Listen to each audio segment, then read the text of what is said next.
Olá, meus queridos, tudo bem com vocês? Eu sou Priscila Silveira, professora de Direito Penal para o Exame de Ordem aqui do Atrium Cursos Online.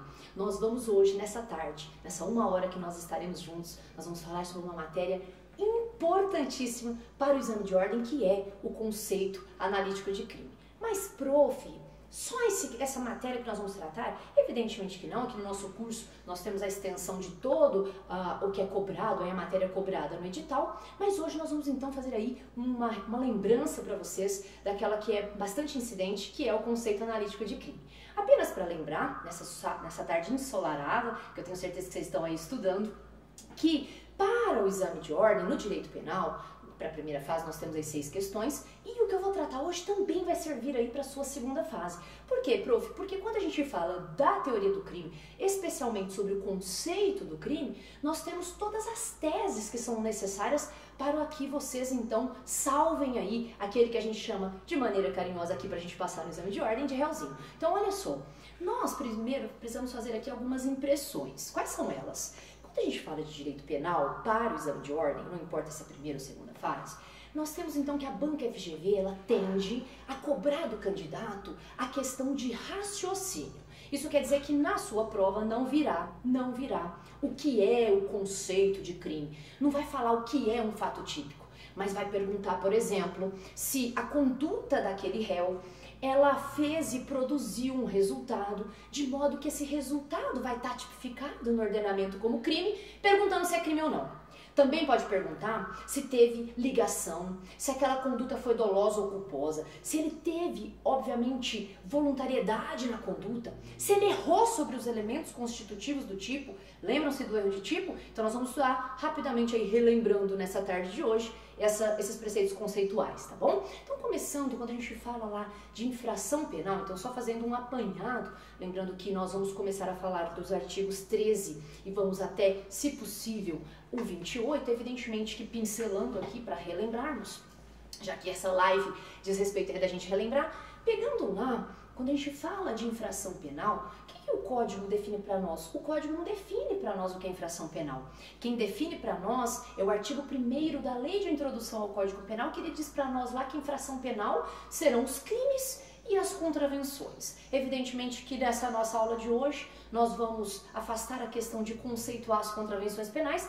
ficando então vamos ficar atrelados à questão do crime, tá? Então, professora, quando a gente fala de crime, se nós pegarmos, nós temos aí vários conceitos ligados ao crime. Nós temos conceitos materiais, né? Então olha só aí no slide, vamos lá. Coloquei para vocês a questão do conceito de infração penal e, especialmente ligado à conceituação, nós visualizamos a questão de conceituar formalmente, conceituar de maneira material. Mas percebam o seguinte, para nós, o nosso ordenamento penal pátrio adota o conceito analítico, que é o que eu quero tratar com vocês hoje. Por quê? Porque para nós não basta que o sujeito tenha violado um bem jurídico tutelado. Então a gente encontra aí a pessoa fala assim, ele matou mesmo. Quem matou tem que ser evidentemente processado e receber uma sanção penal. Mas nós bem sabemos que às vezes ele vai realizar uma conduta, essa conduta pode até estar descrita no tipo, mas ele pode ter agido abarcado por uma excludente de ilicitude ou uma excludente de antijuridicidade.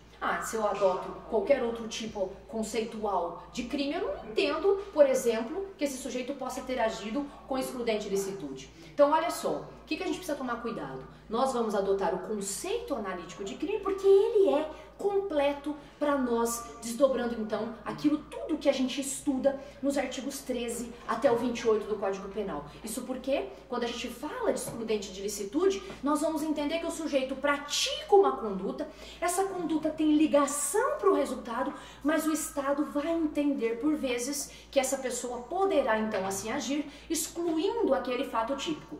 Por outra banda, ou de outra banda, nós também vamos entender que o sujeito pode cometer um fato típico. Esse fato típico é necessariamente antijurídico, mas em razão aí da culpabilidade, nós teremos então a possibilidade desse sujeito cometer um fato típico, cometer uma ilicitude e ainda termos o preceito da culpabilidade. Professora, mas o que tem a ver a culpabilidade? O que a culpabilidade interessa para nós a respeito aí de um fato típico antijurídico? Olha só, a culpabilidade é relevante para nós, tendo em vista que dentro do preceito conceitual do crime, nós vamos ter lá o fato típico, antijurídico e a culpabilidade como sendo um preceito ligado também à denominação do crime, tá? Então, quando a gente pega aí com relação à infração penal, vocês estão vendo que nós temos, evidentemente, até estou colocando aí para vocês, o conceito analítico de crime. E esse conceito analítico de crime, ele coloca para nós duas situações que vocês estão vendo aí no slide, ó. Primeiro, o fato típico, ele vai ser antijurídico. Evidentemente, quando a gente conceitua o crime, nós vamos ter dois conceitos dentro do fato típico. E aí, professora, quando a gente coloca o fato típico antijurídico, nós adotamos a teoria analítica bipartida. Porque para a teoria bipartida, crime é fato típico e antijurídico, certo? Mas nós também temos que perceber o quê? Que, vez ou outra, nós vamos ter que adotar a culpabilidade para nós, então, entendermos a respeito da teoria tripartida. Porque para a teoria tripartida, vai ser crime quando o sujeito comete um fato típico, antijurídico e culpável, tendo em vista que ele vai levar em consideração para nós a questão de ter pena ou não, tá bom? Então vimos aí essa questão de ser bipartido ou tripartido. Para nós é importante que vocês saibam essa conceituação. Então, professora, independente de ser bipartido ou tripartido, nós temos que entender o quê? Que primeiramente nós vamos ter que saber o que é que tem em cada elemento, porque a OAB não pergunta para vocês se o fato é típico. O que é fato típico? Mas ela pergunta e desdobra para nós uma circunstância descrita sobre o fato típico, colocando então se tem atipicidade ou não, tá? Então perceba o seguinte, como que a gente vai resolver essa situação? Às vezes a OAB coloca lá pra gente assim, ó, o sujeito ele deu um tiro, mas ele pode ter se arrependido. O sujeito ele deu um tiro, mas a intenção dele não era matar. Então nós temos que entender os elementos constitutivos dentro do fato típico. Professora, a primeira coisa quando a gente fala de elementos constitutivos do fato típico, olha só, vocês estão vendo aí que eu coloquei para vocês. O que constitui um fato típico? Para os crimes materiais, o fato típico ele é composto pela conduta, pelo nexo causal, pelo resultado e pela tipicidade. Olha a relevância disso para nós então não só respondermos às questões do exame de ordem, mas também na prática.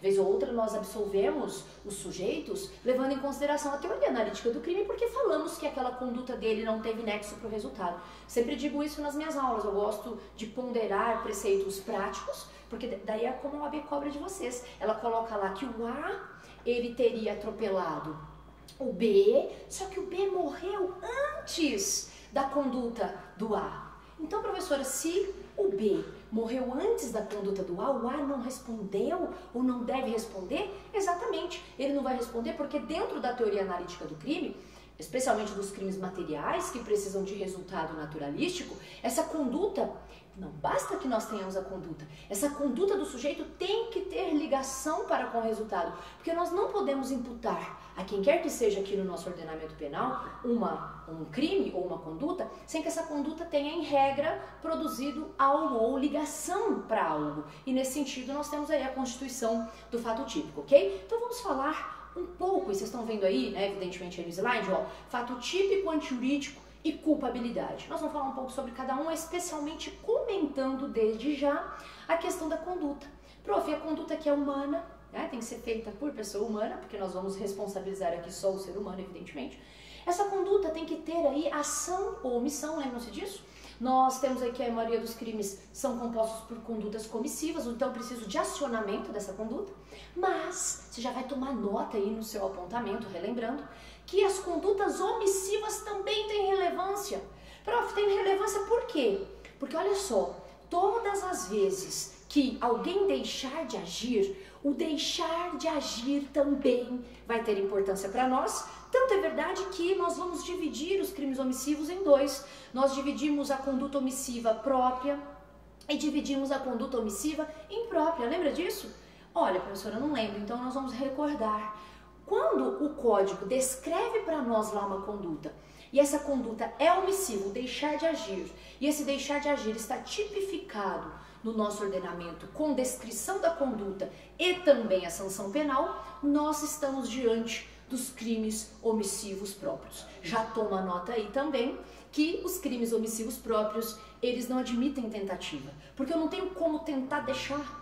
Entende isso? Então, o deixar de agir vai ser relevante. Os crimes omissivos próprios estão descritos na lei, como está aí para vocês, como nós sabemos do artigo 135 lá do Código Penal, tá? Que é a omissão de socorro. Prof, essa omissão de socorro aí é um crime omissivo próprio, porque o Estado já coloca para nós definindo uma conduta e já colocando a sanção correspondente. Mas, professora, nós temos outra espécie de omissão? Claro que temos. Nós temos as omissões que são impróprias, que você vai pegar agora o seu Código Penal, lá no artigo 13, lá no parágrafo 2º, ele diz assim: se o sujeito pode e deve agir, mas ele não faz, ele vai responder pelo resultado. Então você vai marcar lá no seu artigo 13, parágrafo 2º, a palavrinha resultado, porque essa palavrinha resultado não é qualquer crimezinho, não. Perceba o seguinte, nos crimes omissivos próprios, o deixar de agir já está colocando para nós a conduta e a fixação da sanção penal. Mas nos crimes omissivos impróprios, o artigo 13, parágrafo 2º diz assim: tem algumas pessoas que não serão qualquer uma, ou não serão tidas aí como quaisquer pessoa. São aquelas que são garantidoras, são aquelas que colocaram alguém numa situação anterior, ou de alguma maneira tem aí o dever legal de impedir o resultado. Essas pessoas, dentro da teoria analítica do crime, resguardadas pelo artigo 13, parágrafo 2º, o código diz assim: olha, se você que é uma dessas pessoas colocadas lá no parágrafo, você é uma pessoa que eu tenho que ficar de olho. Então, se você deixar de agir, ó, se você cruzar o braço, você não vai responder por qualquer crimezinho, não. Você vai responder por aquilo que você causou em razão da sua omissão. Olha que importante que é isso para a OAB. A OAB cobra isso direto do candidato, porque a gente sempre pensa que o deixar de agir tem fixação legal nas figuras e não tem, prof. Vou dar um exemplo rápido. Por que rápido? Porque a gente tem muita coisa ainda para falar, mas isso é muito incidente, não posso deixar passar batido. Se eu tô passando, e eu sempre falo isso nas minhas aulas, se eu tô passando por alguém e vejo alguém ferido e falar, quer saber, eu preciso ir lá ao vivo com os meus maravilhosos alunos de OAB, deixo a pessoa lá, machucada, e não presto esse socorro, eu sou ruim.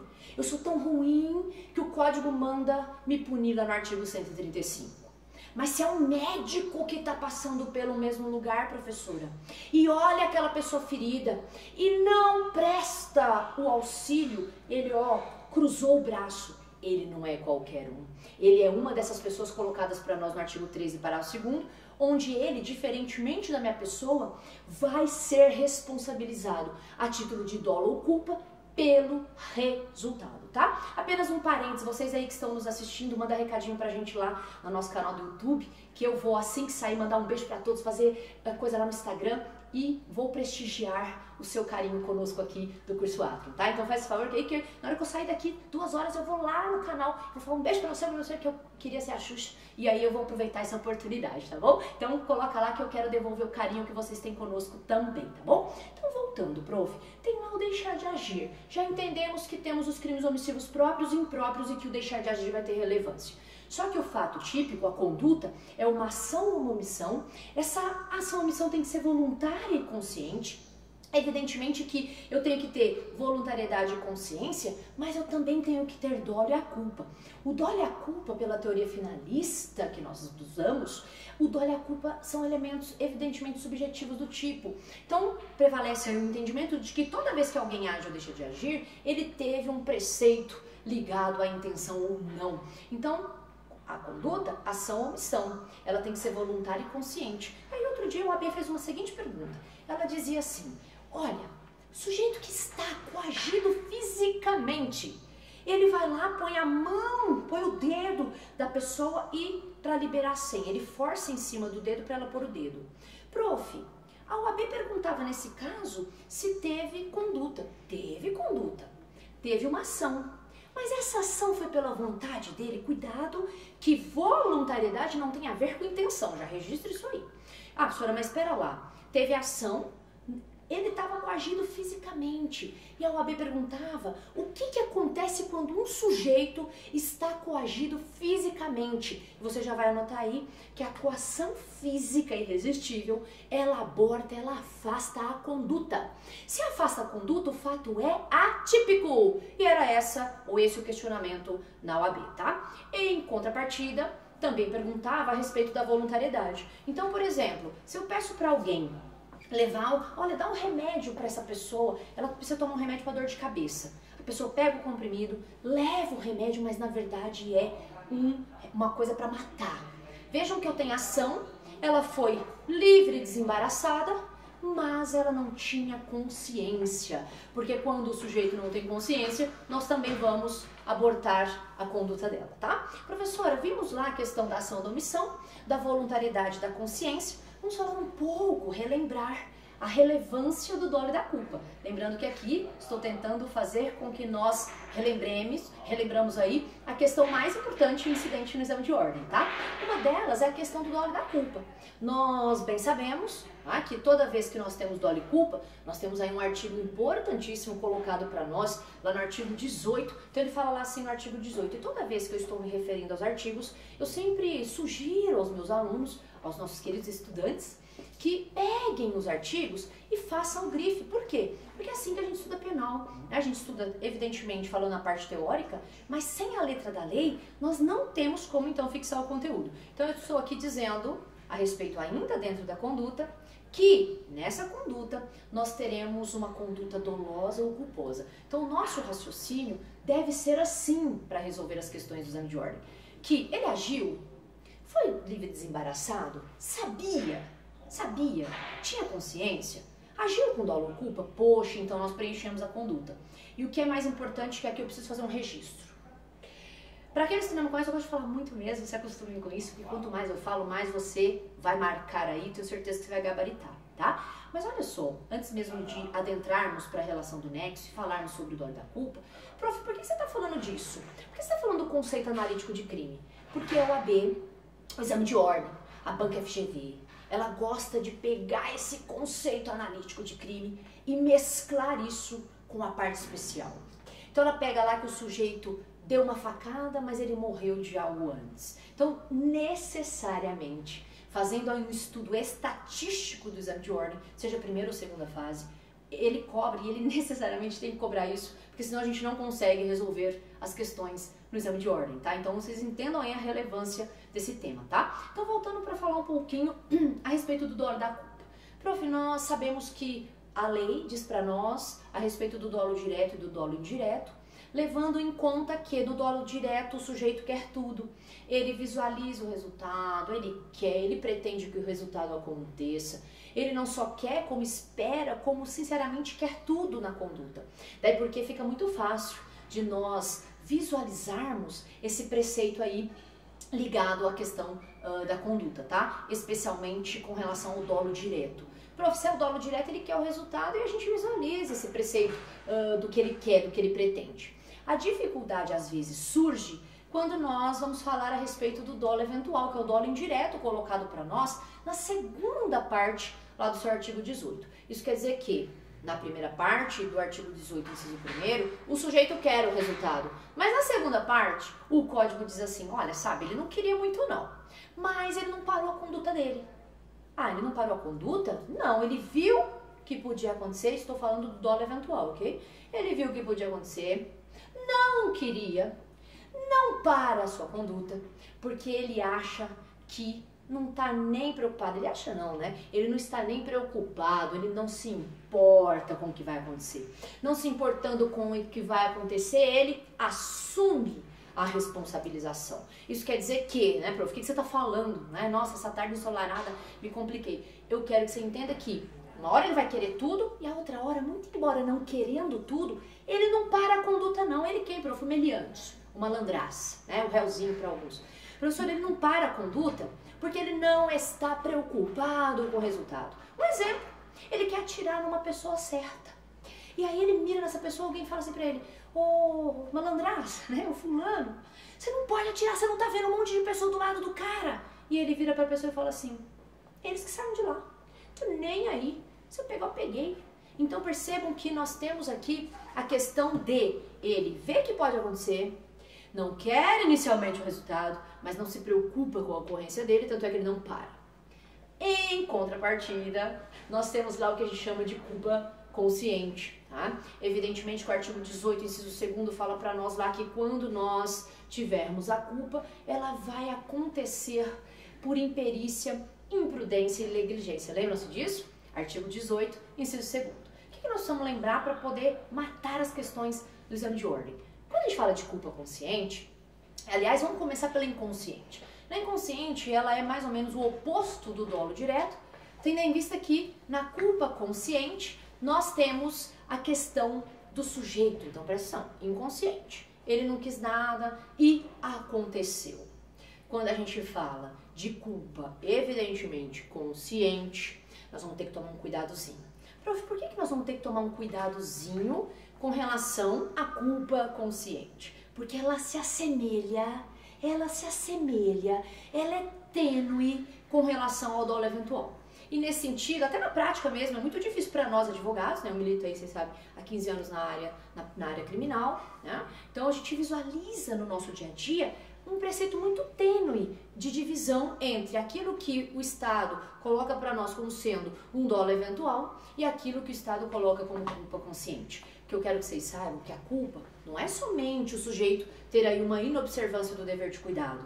A inobservância do dever de cautela é um dos requisitos estabelecidos quando a gente fala de culpa. Então, quando a gente fala de culpa, especialmente a consciente, o sujeito vê que pode acontecer, ele evidentemente não quer o resultado é involuntário. Acontece, obviamente, sem que ele queira. Mas, muito cuidado, porque quando a gente fala da culpa consciente, ele quer, na verdade ele não quer o resultado, mas ele não para a sua conduta. Não parando a sua conduta, o que acontece, prof, sem parar a conduta?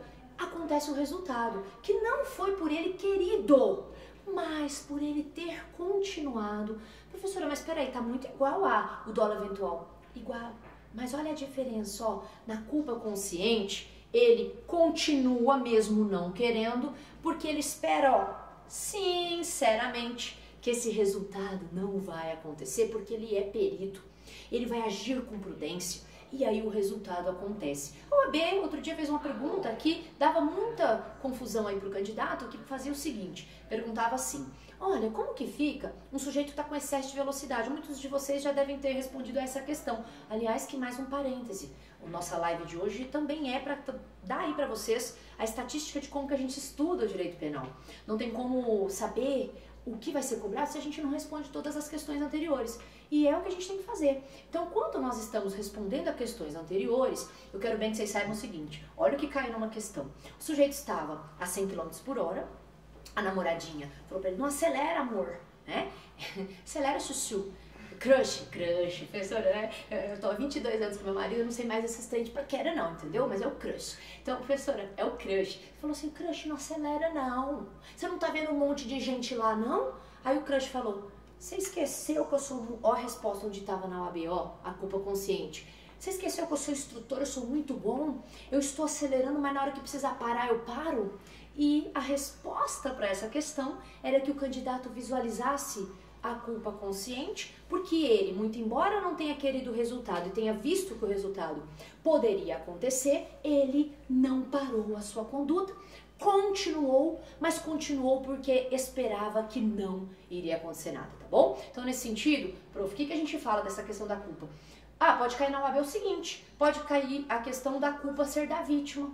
Então, se a culpa é só da vítima, não há se falar, por exemplo, numa responsabilização pela conduta do sujeito. O fato também é atípico. Agora, prof, tudo isso que nós falamos de ação, omissão, voluntária e consciente, dolosa ou culposa, o sujeito objetivando algum fim, nós fechamos a questão, obviamente de forma muito sintetizada, a questão da conduta.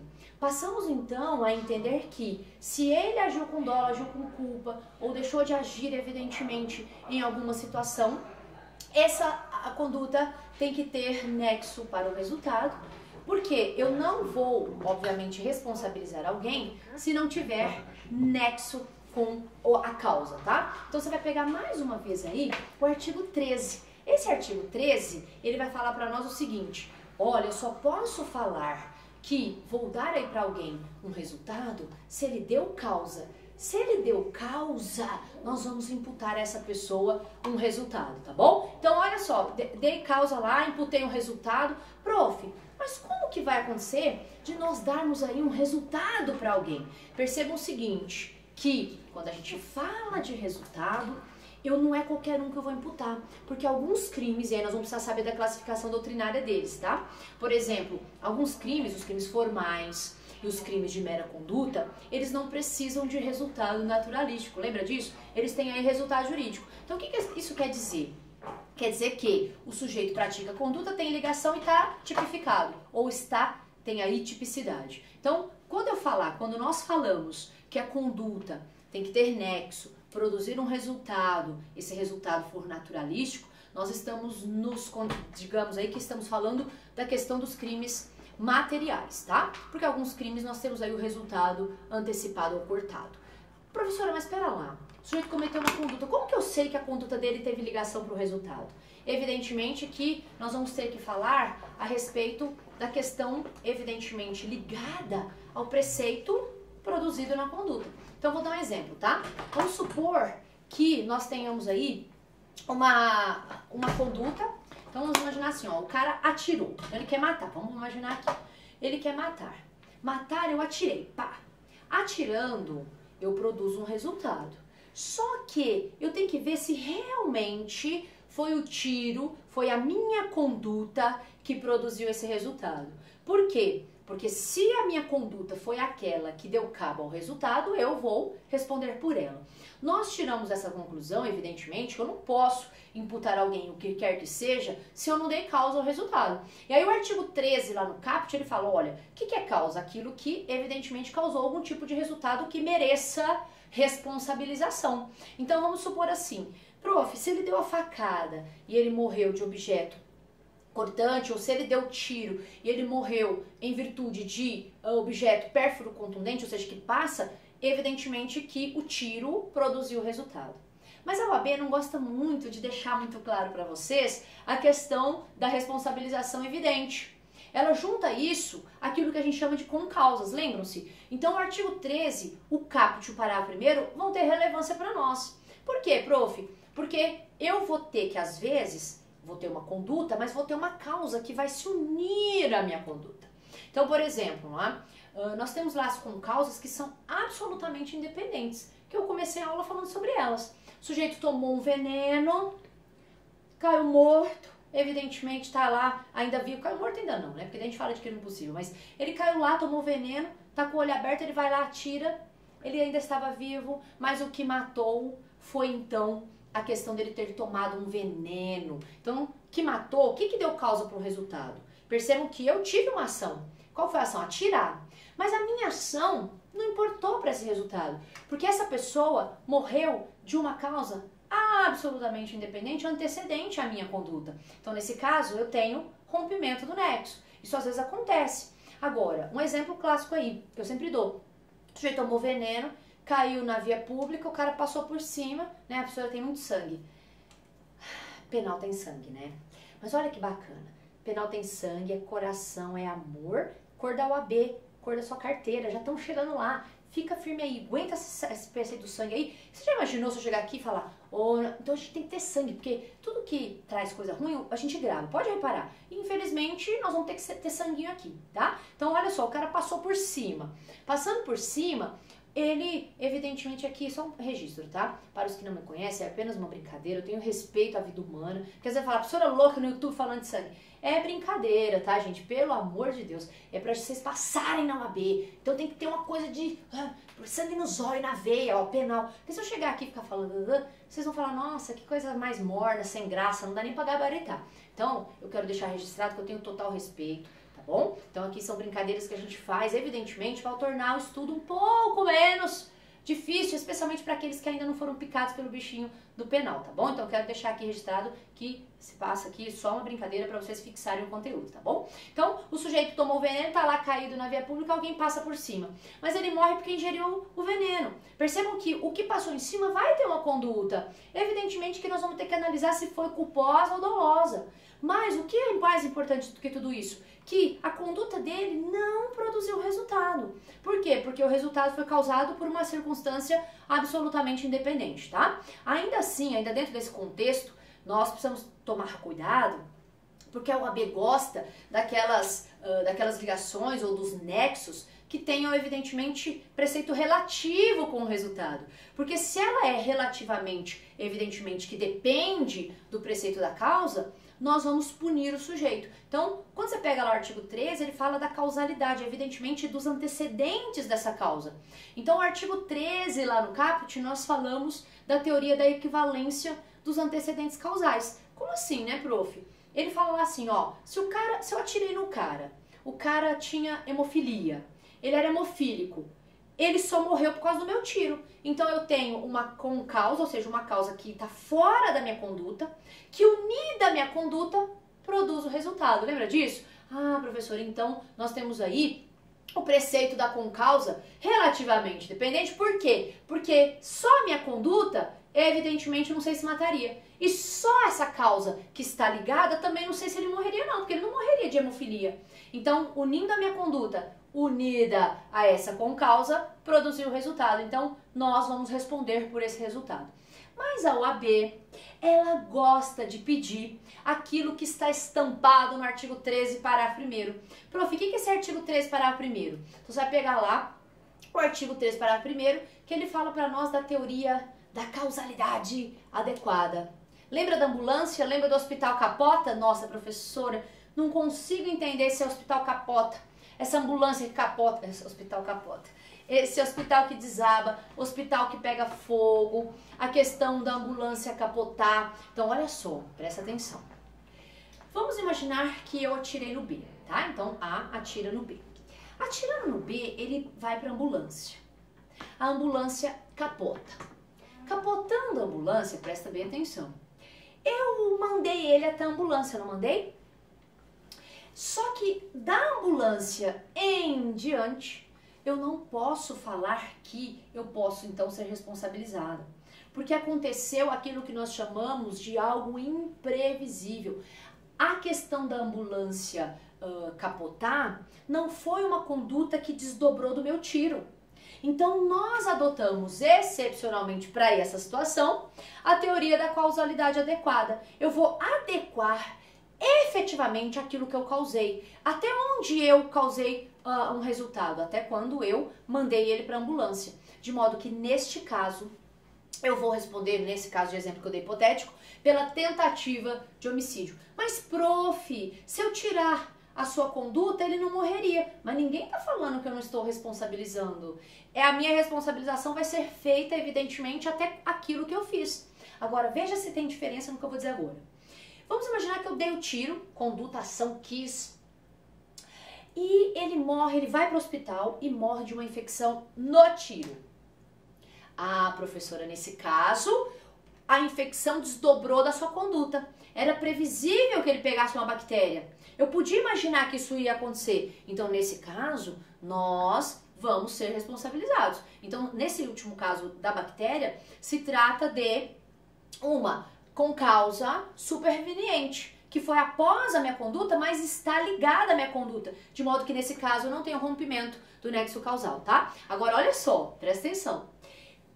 No caso da ambulância, no caso que o hospital desaba, no caso que pegou fogo, no caso que caiu tudo, tijolo, presta atenção. Nesse caso, é uma causa superveniente, mas nós temos que tomar muito cuidado. Porque muito embora seja aí uma causa superveniente, ela vai afastar a questão da responsabilização, tá bom? Então é isso que eu queria falar sobre o nexo. Tomar cuidado porque se tem ligação com o resultado, nós vamos ter aí a questão de ligar o nexo, mas se não tiver, rompimento, tá? Isso a OAB também gosta de cobrar às vezes. Prof, vimos então da conduta, vimos então do nexo, produz resultado, tipicidade. Duas coisas que eu vou falar sobre tipicidade, a gente já passa a falar das excludentes de licitude para relembrarmos nessa nossa live de hoje, tá? Vem muita coisa por aí, mas hoje nós vamos falar sobre isso, relembrando vocês dessa reta final, tá bom? Para aí, faltando pouco tempo para o exame de ordem. Então, professora, quando a gente fala de preceito de tipicidade, nós desdobramos a tipicidade em tipicidade formal e material. A tipicidade formal desdobra do princípio aí da legalidade. Por quê? Porque tudo isso que nós falamos tem que estar, obviamente, expressamente colocado para nós na lei. Então, às vezes, o sujeito vai ter uma conduta que não vai estar colocada para nós como sendo típica, né? Então, ele desdobra uma conduta, ele quis fazer, lembrando que nós temos aí o princípio da legalidade, onde, para que esteja punido, para fechar um fato típico, aquilo tudo que ele fez até agora tem que estar, evidentemente, colocado no tipo penal. Quer ver um exemplo? Sempre falo isso. Vamos imaginar o seguinte, que em 2008 alguém tenha pedido aí uma troca de favores dentro de um preceito hierárquico de trabalho. Então ele falava assim, ó, se você não dormir comigo, eu não vou te promover. Ou, se você não dormir comigo, eu vou te demitir. Hoje nós temos fixação dessa conduta colocada para nós no 216A, certo? Mas se a pessoa te procurasse em 2008 e falasse, olha, né, doutores e doutoras, um sujeito quis trocar aí um favor, quis se valer e se favorecer do preceito hierárquico para poder ter preceito de cunho sexual comigo. Você ia falar o que para ele? Olha, a conduta dele fez porque ele quis, tem ligação com o resultado, produz um resultado, mas não está descrito hoje no ordenamento, porque não tem tipicidade formal, não está descrito que hoje, 2008, tem essa conduta. Mas, por exemplo, hoje, em 2018, nós temos essa conduta e nós temos que tomar cuidado, porque nós não vamos poder pegar a conduta dele e fixar, lembra disso? Que daí a gente faz um link com os preceitos principiológicos. Então, prof, resumindo, tipicidade formal tem que estar na lei, obviamente que tem que ser anterior à minha conduta, aquilo que desdobra do artigo 1º do Código Penal, tá bom? Então, está expressamente, vou passar a analisar o preceito material. Com relação à tipicidade material, nós não podemos esquecer que está ligada à reprovação social da conduta. E eu quero que você marque aí nas suas anotações de hoje que, quando a gente fala de tipicidade material, nós temos dois preceitos principiológicos extremamente importantes. Prof, quais são eles? O insignificância ou preceito bagatelar e também a adequação social. Lembram-se disso? Ah, prof, agora eu entendi. Então quer dizer que se o sujeito cometeu uma conduta, tem relação para o resultado, está tipificada na lei, mas eu não reprovo em regra socialmente a conduta, nós afastamos a tipicidade material. Afastando a tipicidade material, o fato será atípico. Então olha só, você vai se lembrar disso. A OAB fez uma pergunta assim, ó, que a menina tava lá, ela pegou um shampoo de R$7 ou 5 numa grande rede de farmácias. Ah, professora, eu escutei alguém falando que se ela teve dolo, ela tem que ser punida. Presta atenção, nós estamos desde o começo falando que, vocês estão vendo aí no slide, olha lá, fato típico tá colocado lá para vocês, conduta, nexo causal, resultado e tipicidade, tá vendo aí? Isso quer dizer que o Estado, na hora que ele vai analisar a questão da insignificância, prof, ele já analisou o dolo? Ele já analisou o dolo. Então, às vezes a gente escuta assim falar, ó, mas ela pegou um bombom, ela quis pegar o bombom. Ninguém tá falando aqui que não quis, Brasil, né? Povo Brasil, meus lindos de todo o Brasil, ninguém tá falando aqui que o cara agiu com dolo, ele agiu com dolo ou culpa. Ele fez o resultado.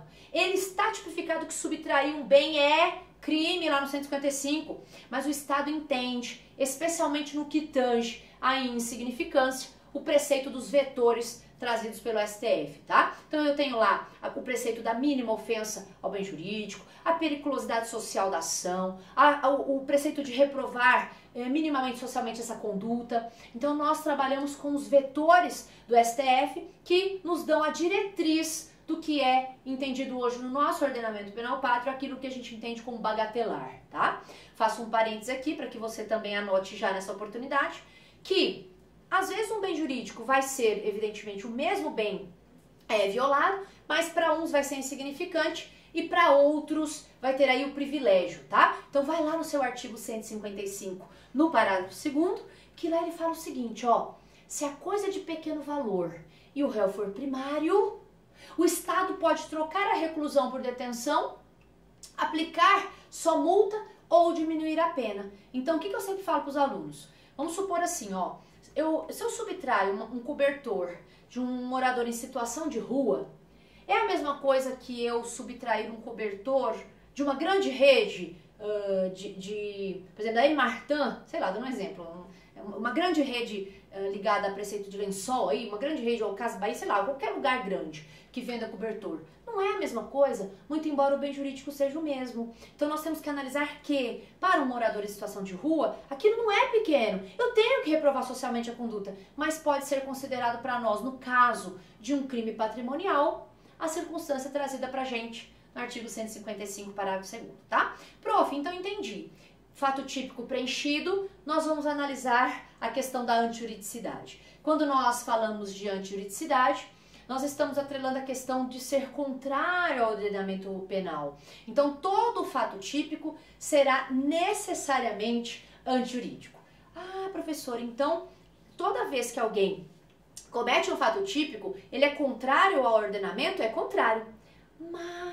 Mas, de vez em quando, o código vai falar, sabe o que é? Eu falei que era contrário, mas agora eu tô deixando você agir assim. Como assim, prof? Lembram-se das excludentes de ilicitude?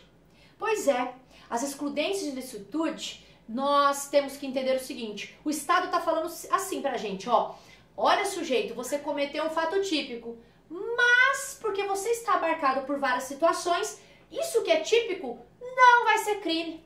Eu estou deixando você agir assim porque entendo que você não cometeu um fato que eu entendo como contrário ao ordenamento. O que eu quero que vocês já coloquem aí registrado?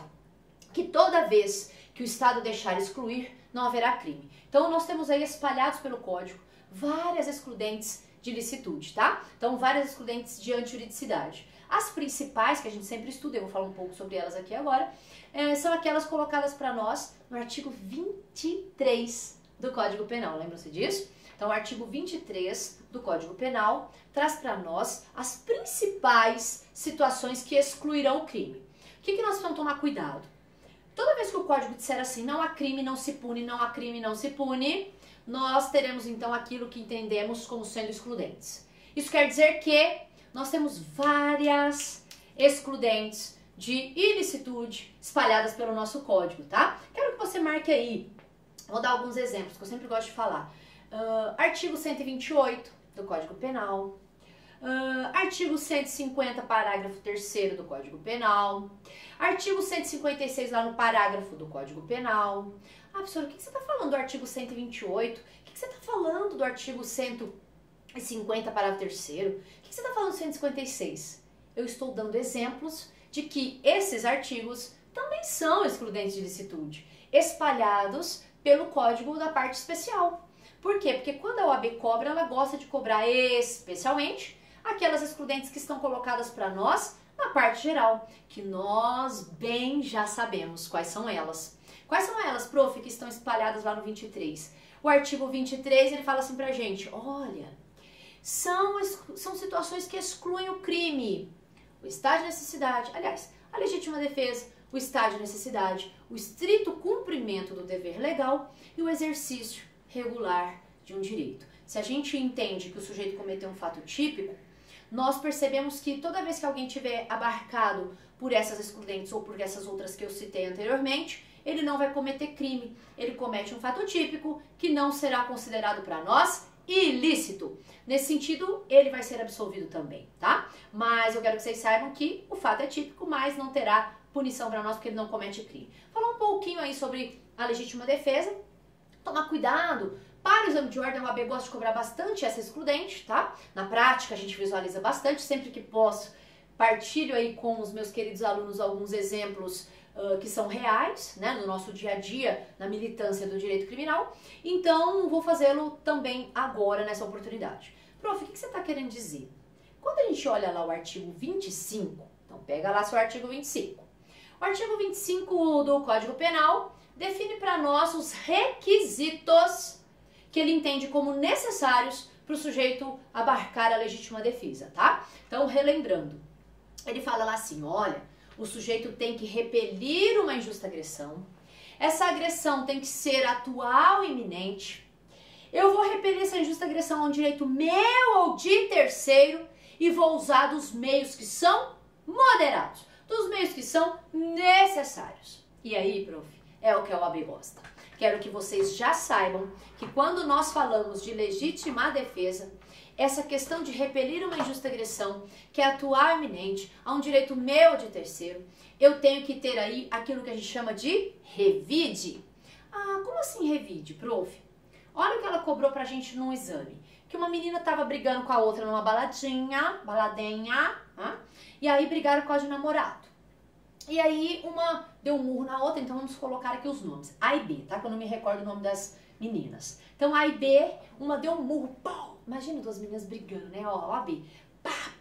Deu um murro, a outra, ela caiu sangrando, ela tomou um murro, procurou na bolsa, o que que eu vou... Ai, ela me deu um murro, deixa eu ver o que que eu vou pegar aqui pra poder processar. Catou uma tesourinha, a menina já tava indo embora, né? Já tava lá voltando pra balada. Ela catou a tesourinha, foi lá e deu na clavícula da menina. E a OAB perguntava assim, essa menina que deu a tesourada na clavícula, ela agiu em legítima defesa? Era a pergunta do exame de ordem, né? Perguntava lá se ela agiu em legítima defesa. Agiu em legítima defesa, prof? Nossa senhora, ela não agiu em legítima defesa. Por quê que ela não agiu em legítima defesa? Porque não teve aí aquilo que a gente chama de revide. Revide por quê, prof? Porque não foi para repelir injusta agressão. Ela não repeliu injusta agressão, prof, porque a agressão já tinha finalizado. Se tinha finalizado, nós não falamos em legítima defesa. E um monte de gente perguntava assim, mas foi porque ela revidou. Ela pensou como ela ia procurar para repelir algo que já tinha se encerrado, tá? Lembrando que quando a gente fala também dessa legítima defesa, que é importante aqui para nós temos que tomar cuidado porque eu posso repelir uma agressão que esteja acontecendo a um direito de uma outra pessoa. Então, vamos supor, a pessoa está sendo agredida, eu vou lá e dou uma facada, tem que ser corajoso, né? Mas tem jeito, tá? Então é possível que às vezes caia isso na OAB. Se é possível que eu tô vendo alguém apanhar, eu vou lá e dou uma facada. Percebam o seguinte, nós temos que tomar cuidado, porque o que o Estado entendeu como meio necessário? Aquele meio que foi o que precisava ser feito para interromper a injusta agressão, tá? Então, nesse caso aqui, o que aconteceu? Se eu dou uma facada e paro, interrompeu a agressão, legítima defesa. Mas é possível que eu continue dando.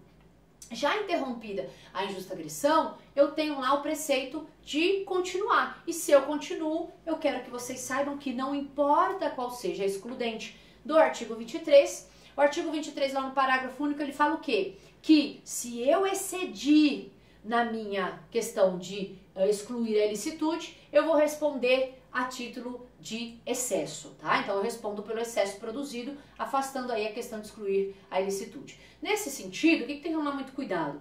Falamos aí dos meios necessários, evidentemente posso repelir a agressão a um terceiro, isso é legítima defesa, porque nós temos também, às vezes a OAB cobra, a questão do estado de necessidade, tá? Já no estado de necessidade, evidentemente que eu quero que vocês marquem duas coisinhas, que eu tenho um perigo atual, né? Porque lá na legítima, essa questão da injusta agressão está acontecendo ou na iminência de acontecer.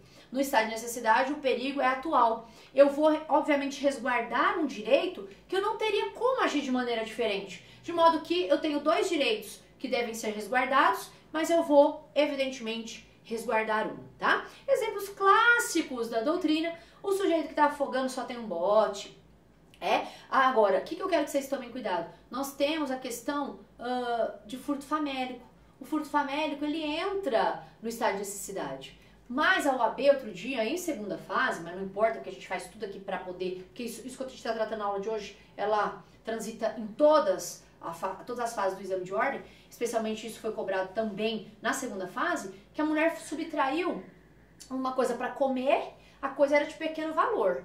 Percebam que se a coisa é de pequeno valor, primeiro a gente tem significância dentro da ordem do conceito analítico de crime. E de forma subsidiária, nós podemos dizer que se ela pegou para comer, se isso é realmente um pão, alguma coisa que dê cabo de cessar a sua fome, seja então isso considerado um estado de necessidade, um furto famélico, excluindo então o fato típico, tá? Prof, falei aí do fato típico, das excludentes, de algumas, né? Só para vocês visualizarem como a gente coloca isso no exame de ordem. Vamos fechar a nossa aula de hoje falando um pouco, lembrando vocês de onde que entra aí a culpabilidade. Já disse que o fato é típico e jurídico temos crime, Mas nem sempre o sujeito que comete crime ele vai ter responsabilização. Nós tratamos disso na culpabilidade.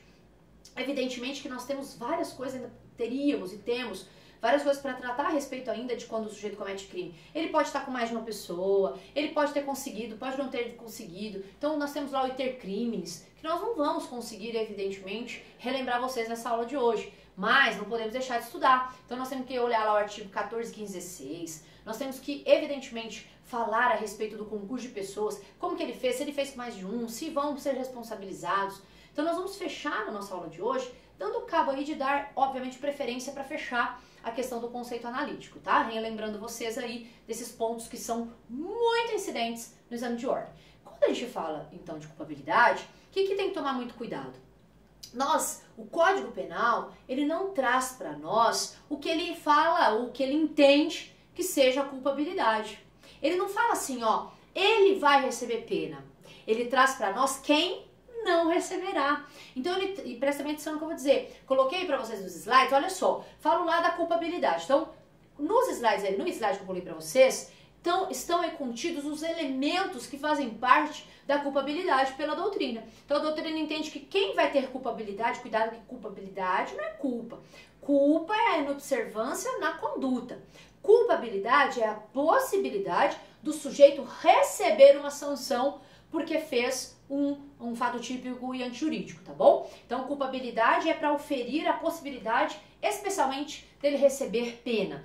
Prof, dentro dos elementos da imputabilidade nós temos, dentro dos elementos da culpabilidade nós temos a imputabilidade, a potencial consciência da ilicitude e a exigibilidade de conduta diversa. Prof, para a gente fechar essa questão, o Código não fala para nós quem são os imputáveis. Lá nos artigos, especialmente da parte geral, nos artigos 26, 27 e 28, ele fala o que para nós? Quem são os inimputáveis. Então ele fala lá assim, os menores, os doentes mentais que ao tempo do crime não saibam a respeito da consciência do caráter ilícito que fazem, são isentos de pena, bem como também aqueles ébrios, os ébrios provocados. E marca bem isso. Por que é ébrio provocado, professora? Porque aqui, no artigo 28, ele está falando que vai ser isento de pena quando o sujeito está ou foi embriagado por um caso fortuito ou uma força maior. Ah, então quer dizer que se eu bebo, tá que nem outro dia, um cara, eu vou até preservar até a conduta realmente que aconteceu, mas ele fez lá, tentou matar uma pessoa e dizia que tava bêbado. Aí chegou e falou, doutora, você vai pôr aí no bagulho, né, que eu tava bêbado. Eu falei, eu não vou pôr nada. Se você estava bêbado, porque na cabeça desse sujeito, o fato dele ter se colocado nessa circunstância ébria faria com que ele tivesse algum tipo de isenção. Eu tive que explicar para esse malandraz meliante o seguinte, cuidado que se a pessoa se coloca nessa circunstância ébria, é causa agravante de pena, não é isenção não, hein? Exatamente o contrário. O artigo 61 fala que a embriaguez pré-ordenada é causa de agravante de pena. Marca isso na sua anotação, que é bem como esse cara estava pretendendo fazer crer. Eu falei, eu não vou falar nada, porque se ficar certificado que você estava loucão, você vai ter a sua pena agravada. Então o que eu quero que vocês saibam? Para ser aí inimputável, essa embriaguez tem que ser provocada. Eu forço, e a OAB cobrou isso. Cobrou que um sujeito foi forçado a beber para estuprar uma moça. Lembra dessa questão? Eram dois, acho que era o Paulo, não me lembro bem o nome dele, mas eram dois sujeitos. O Paulo era doente mental e forçou, não me lembro, Roberto, lembrei, Paulo e Roberto. O Paulo forçou o Roberto a beber, o Roberto bebeu. Só que o Paulo era doente mental. E a OAB perguntava se o fato do Roberto ter bebido, se ele estava isento de pena. Sim, porque ele foi forçado a. Então, toda vez que essa embriaguez fizer com que ele não saiba a respeito do caráter ilícito, nós teremos a questão da inimputabilidade. E a OAB perguntava o seguinte, e como que fica o caso do Paulo? Porque o Paulo é um doente mental, que ao tempo do crime não sabia o que fazia com relação ao estupro. Então, a OAB pedia o seguinte, que com relação àquele que foi forçado a beber, está isento de pena, mas com aquele que tinha doença mental, ele teve aí para nós uma absolvição imprópria. Ele não teve pena, mas deveria, segundo a orientação da OAB e dos nossos preceitos do ordenamento penal pátrio, receber então aquilo que a gente chama de medida de segurança, que é uma outra espécie de sanção penal, tá bom? Prof, já vimos a questão da inimputabilidade. Para a gente fechar a nossa aula de hoje, duas coisinhas ainda relevantes. Nós temos lá a questão da potencial consciência da ilicitude, que está para nós estampada no artigo 21. Então, o erro de proibição, quando o sujeito não, e ele age, nós temos ação, quando ele age pensando que pode agir, ele interpreta erroneamente aquilo que o Estado coloca como ilícito, nós temos então a ausência da consciência potencial dessa ilicitude, representada aí como excludente de culpabilidade, o erro de proibição lá no artigo 21, tá? Agora, pra gente fechar então, eu tenho a questão da exigibilidade de conduta diversa. Vejam só, eu não comecei a aula falando da coação física? Eu não falei para vocês tomarem nota que a coação física afasta a voluntariedade? A voluntariedade não está lá na conduta, dentro do fato típico? Pois é. Então, presta bem atenção, a coação física afasta a conduta. A coação moral irresistível afastará a culpabilidade, porque o sujeito age. E muito embora nós devêssemos exigir dele uma conduta diversa, ele não poderia agir de maneira diferente, tá? Pra gente fechar a nossa aula de hoje, eu sempre brinco, né? Vou fechar a aula falando sobre aqui uma questão que também é isenta de pena. Então, presta bem atenção, até antes de eu falar dessa questão das escusas absolutórias. Todas as vezes que nós visualizarmos o código dizendo é isento de pena, em regra nós estamos auferindo a culpabilidade, tá? Porque a culpabilidade é a possibilidade do sujeito receber, então, essa espécie de sanção penal, tá bom? Então, eu queria que vocês abrissem aí o artigo 181 pra gente fechar a nossa aula de hoje com chave de ouro. Evidentemente, a nossa aula não, a nossa live, né? Nossos apontamentos necessários aí pra gente relembrar o conteúdo. Quero que vocês peguem o artigo 181. Prof, por que você quer que nós peguemos o artigo 181? Porque eu quero que vocês saibam, eu falei aqui da culpabilidade, eu falei do artigo 26, 27, 28, falei do 21 e do 22, né? Mas nós temos, assim como acontece na excludente de ilicitude, nós temos também uma circunstância fora da parte geral que também vai trazer isenção de pena. Então, olha só, lá no artigo 181, aliás, que um parêntese. No artigo 348, então, parem no 181 que eu vou falar só uma coisinha antes. No artigo 348, nós temos o favorecimento pessoal. Professora, eu não posso prestar ao criminoso que ele se furte da aplicação. É um crime contra a administração da justiça, ok? Ok. Lá no 348, ele está falando que se você prestar auxílio ao criminoso, você atrapalha a administração da justiça. Tá, prof? Já entendi, teacher. Mas, olha lá o parágrafo. Ele está dizendo que se for a mãezinha, se for o paps, né, paps poderoso, mames poderosa, o que o código está falando? Que se for papai, se for mamãe, se for o irmãozinho ou o cônjuge que estiverem resguardando o irmão, o pai, o filho, a se furtarem a aplicação da lei, eles estarão isentos de pena. Então, eu estou querendo deixar aqui registrado que nós temos algumas causas de excludente de culpabilidade espalhadas aí na parte especial, tá? E agora sim, para fechar, vocês pegaram o artigo 181, né? Então, vocês estão vendo assim, é isento de pena quem? Professora, o que diz respeito a esse artigo 181? O artigo 181, ele fecha o capítulo dos crimes patrimoniais. E neste capítulo, então, ele está falando assim, ó, os crimes cometidos nesse capítulo, eu vou isentar de pena quando eu fizer esses crimes em detrimento do meu pai, da minha mãe e do meu irmão, tá bom? Professora, eu tô vendo aí que vai estar isento de pena se eu cometer crime patrimonial contra o meu pai, minha mãe e meu irmão. Só que corre lá no 183, pra gente fechar. Lá ele tá dizendo assim, cuidado, porque você não pode cometer crime contra o patrimônio, contra o seu pai, sua mãe e seu irmão, se tiver violência. Então você não pode roubar o seu pai e sua mãe, que o crime vai acontecer. Mas furtar, o código está dizendo que você estará isento de pena. E aí não tô falando aqui para que vocês façam isso, tá? Mas eu vou confessar aqui, hashtag eu confesso, pra gente fechar a nossa aula de hoje. Alguns já sabem disso, não me custa repetir, para você fixar uma excludente de culpabilidade. Eu sempre pegava um dinheiro do meu marido, né? Do crush. Faz 22 anos aí que eu tô com ele, não façam conta, sempre falo isso, mas eu sempre pegava 50. Aí um dia ele mandou um zap. Ô ladra, eu fiz, epa, ladra não. Sim, desses 50 reais, 25 reais já são meus há 22 anos, querido. O direito civil lá com o senhor Jesualdo, a senhora Juliana, eles já explicaram isso pra gente, ó, comunhão parcial dos bens. Então, 25 conto já é meu, ou já são meus há 22 anos. E os outros 25, prof, o que você falou para ele? Eu falei, dá uma olhadinha lá no artigo 181, que eu fiz um fato típico, não tem excludente, mas eu estou isento de pena porque não empreguei violência e você não tem mais de 60 anos. Ou seja, estarei eu absolvida porque agi numa excludente de culpabilidade. Yes! Então é isso. Fechamos, né, nossa aula de hoje, nossa live. Quem quiser saber mais sobre direito penal, nós estamos aqui no curso Atrio à disposição de vocês. E quero dizer que nós vamos arrebentar, estourar essa OAB, tenho certeza disso. Não desiste não, vai faltar pouco aí pra nós. E não custa lembrar que penal é mais legal, mas que penal não faz você passar sozinho. Então nós estamos aqui à disposição de vocês. Deixo aí pra vocês as minhas redes sociais, @prof. Priscila Silveira. Estarei sempre à disposição, desejando um super sucesso a vocês. Contem sempre conosco aqui do Atrio Cursos Online. Um super beijo, boa tarde e até a próxima.